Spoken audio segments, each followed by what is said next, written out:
As you get older,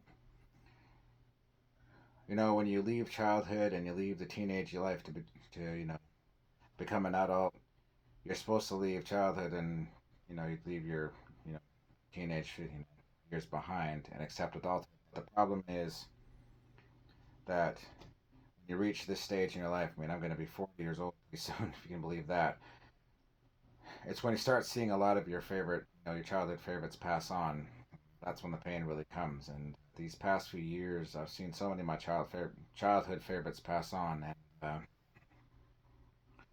every time it happens, the memories just flow through me a mile a minute, and it does really hurt because you think about where you were, the impact these people had in your life, and a few people have had impact like Akira Toriyama has. And I must admit, I was 12 years old back in 1996.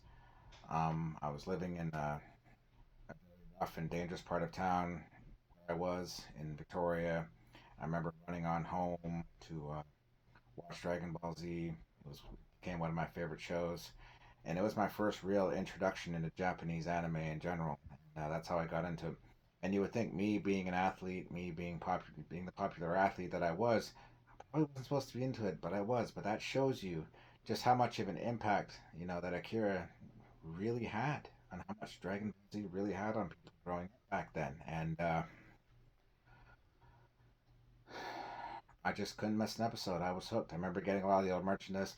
And yes, I did have to do a lot of backlogging, obviously, because it was 1996. It was still, you know, because it came out in 1989, and so I had to do some backlogging to really understand what was going on a lot of the time. I was still relatively new to it, so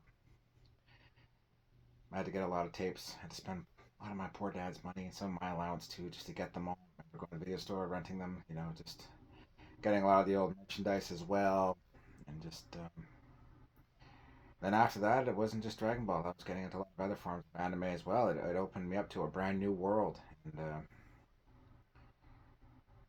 all that rests on Kira's shoulders. And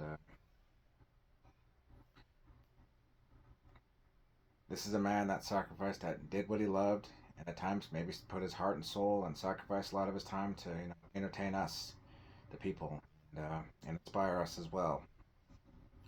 A lot of these, a lot of these great animes, a lot of these great shows and movies that are coming out, none of this would have. I don't think this would have been possible if not for your Akira. So I want to say thank you very much for all the wonderful memories, and I just want to know that my thoughts are with you, with his family.